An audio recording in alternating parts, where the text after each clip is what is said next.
2013 LOL 월드 챔피언십 우승 SKT T1K, 2014 삼성 화이트, 2015-2016 SKT T1.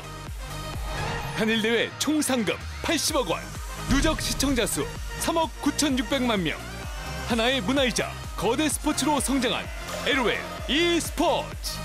2016년 공식 일정이 모두 끝난 지금 전 세계 언론 매체들과 e스포츠 팬들의 시선은 국내 LOL 슈퍼스타들의 행보에 쏠리고 있는데, 연일 화제가 되고 있는 이적 시장 총정리부터 선수들의 이적 비하인드 스토리까지 LOL 스토브 리그에 대한 모든 것을 파헤쳐봤다. LOL 이적 시장 총정리 첫 번째, 대대적인 리빌딩.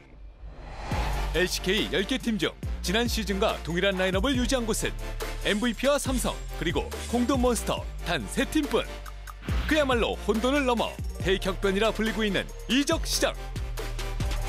아무래도 대격변이라고 할 수 있습니다. 11월 30일 LOL 전체의 이적 시장이 열린 이후에 거의 대부분의 선수들이 이적을 감행하거나 아니면 FA로 팀을 나서게 되는데요. 아프리카 프릭스 팀의 경우에는 선수뿐만 아니라 코치진도 전원 계약이 해지되면서 팬들에게 좀 큰 충격을 줬습니다. 특히 락스 타이거즈의 경우 스프링 시즌 준우승과 서머 시즌 우승, 롤드컵 4강이라는 훌륭한 성과를 달성했기에 대대적인 리빌딩 소식이 전해지자 해체설과 불화설 등 각종 루머가 끊이질 않았는데, 구단과 이제 선수 간의 그런 그런 상황들도 있고, 좀 새로운 도전을 하고 싶은 선수들도 있고, 그러다 보니까 이제 헤어지게 됐던 것 같아요. 사실 일적으로보다도 굉장히 좀 가족처럼 그렇게 정이 많이 들었던 사람들이라서 굉장히 아쉬웠고, 그리고 앞으로도 계속 아쉬울 거라고 생각이 들어요. 이 밖에도 엑스패션을 제외한 모든 선수를 새롭게 영입한 롱주와 핵심 선수들을 떠나보낸 지네어 그린윙스 등 대다수의 팀들이 리빌딩을 단행하면서 지난해와는 다른 행보가 이어지고 있는 상황. 아무래도 좋은 성적을 거두게 되면 그 팀에 소속돼 있는 선수들의 몸값이 오르게 되는 경우가 많습니다. 프로는 아무래도 돈으로 말하는 것이기 때문에 더 높은 연봉, 그리고 더 좋은 조건을 제시하는 팀에게 이동하는 것은 당연한 일이고요. 팀 자체도 이 선수를 잡을 것인지, 이 선수를 떠나보낼 것인지 결정할 수밖에 없게 됩니다. 이처럼 대대적인 리빌딩 외에도 LOL 이적 시장에 불을 지핀 이슈는 또 있었으니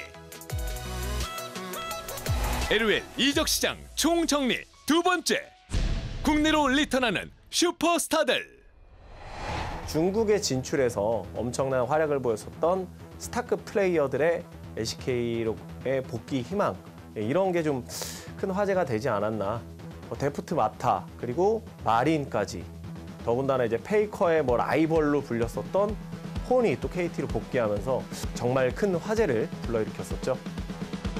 이적 시장 최대어로 꼽히던 데프트와 마타 선수가 KT 롤스터로, 마린과 스피릿 선수가 아프리카 프릭스로 이적하면서 슈퍼스타들의 국내 복귀가 가시화됐는데, 중국에서 2년 동안 있었는데 짧지 않은 시간이었는데 돌아오게 된 계기는 아무래도 성적을 좀 잘 내고 싶어가지고, 일단 중국에서는 좀 연습 환경이 생각보다 힘들어가지고 많은 불편함이 있었는데, 한국 같은 경우에는 연습하기가 엄청 편한 환경이어가지고 게임 플레이 수준이나 리그 수준이나 그래도 한국이 훨씬 좋고 한국이 주 무대다 보니까 그런 이유가 컸던 것 같아요. 해외 구단의 공격적인 투자 속에 국내 유명 선수들이 해외로 유출되며 한때 위기론까지 거론되었던 국내 LOL e스포츠 시장. 하지만 올해는 전혀 다른 양상을 띠는 이유가 궁금한데, 아무래도 가장 큰 요소는 롤드컵이 아닌가 싶습니다. 올해 롤드컵의 정책이 변경이 돼서 선수들의 기념 스킨, 그리고 와드, 그리고 기타 수익금이 상금에 포함이 됐는데요. 그래서 2016년 롤드컵의 총 상금은 약 670만 달러, 한국 돈으로 80억 정도에 육박합니다. 그래서 해외에서 뛰는 선수들의 경우 본인의 연봉보다 롤드컵이라는 대회가 더 중요하게 다가왔고요. 그러다 보니 더 좋은 팀, 그리고 더 강한 선수들과 함께 세계 최강의 리그라고 할 수 있는 LCK로 다시 복귀를 해서 롤드컵 우승이라는 명예와 그리고 거기서 주어진 상금 두 마리 토끼를 한꺼번에 잡을 수도 있는 LCK로 대거 복귀를 하지 않았나라고 생각하고 있습니다. LOL e스포츠 시장 규모가 큰 폭으로 성장하면서 롤드컵 우승을 목표로 전 세계 최고 리그인 LCK로 선수들이 대거 복귀한 것. 데프트 선수를 맡아서 폰 선수가 잘했다고는 하지만 아무래도 제가 개인적으로 생각하는 LPL과 LCK 좀 수준 차이는 있다고 생각을 하거든요. 빨리 좀 LCK 분위기에 적응을 하는 게 제일 중요할 것 같고요. 그리고 사실 이제 저희가 생각하시는 것만큼의 선수들이 큰 연봉은 주진 않았어요. 대신에 그랬죠.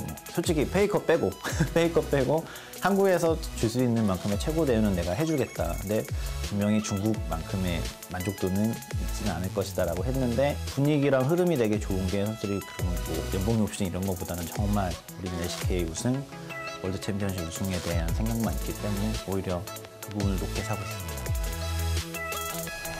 내노라 하는 슈퍼스타들의 국내 복귀로 한층 풍성해진 2017 LOL 챔피언스 코리아 스프링 시즌. 벌써부터 다음 시즌에 대한 팬들의 관심과 열기가 뜨거운 상황인데 네, 역시 KT 로스터의 라인업을 보면 화려함 그 자체라는 생각이 들죠. 물론 SKT가 이미 롤드컵 3회 우승을 했고 뭐 피넛의 영입이라든지 뭐 훈이의 영입 이런 게 또 엄청나게 큰 화제가 되었었고 그만큼 또 전력도 더 강해졌다고 생각은 하는데요. KT 로스터의 선수들은 최소 롤드컵 결승 혹은 우승 이런 걸 해본 선수들이기 때문에 정말 경기력 면에서 폭발하지 않을까 그런 기대감을 가지고 있습니다. 다들 이미 느끼고 계시지 않을까요? 내년 시즌에 전력 유지에 성공한 팀 그리고 그 전력 유지를 토대로 어디까지 올라갈지 기대가 되는 팀 대거 영입을 통해서 엄청난 전략 보강을 한 팀 이런 팀들이 정말 자웅을 겨룰 것이기 때문에 내년 LCK는 역대 최고, 역대 넘버1 LCK가 펼쳐지지 않을까 싶습니다. 팀에게는 전력을 강화시킬 수 있는 기회이자 선수에게는 자신의 가치를 인정받을 수 있는 이적 시장. 이처럼 이적 시장은 선수와 구단 모두 윈윈하는 시스템이지만 한편 체제 개선이 필요하다는 우려의 목소리도 있는데 개인적인 생각으로는 협회나 아니면 다른 단체 측에서 선수들의 권익을 보호하고 구단과 아니면 선수와 둘의 모두 윈윈할 수 있는 그런 에이전트들을 어느 정도는 허용해주는 그런 제도가 필요하지 않나라고 생각을 합니다. 대한민국이 전 세계가 주목하는 e스포츠 강국으로 성장할 수 있었던 이유는 e스포츠 문화를 선도하고 체계적인 시스템을 구축했기 때문. 앞으로도 e스포츠 종주국으로서의 위상을 더욱 드높이려면 선수와 구단 모두를 보호할 수 있는 다양한 제도와 시스템이 하루빨리 마련돼야 할 것이다.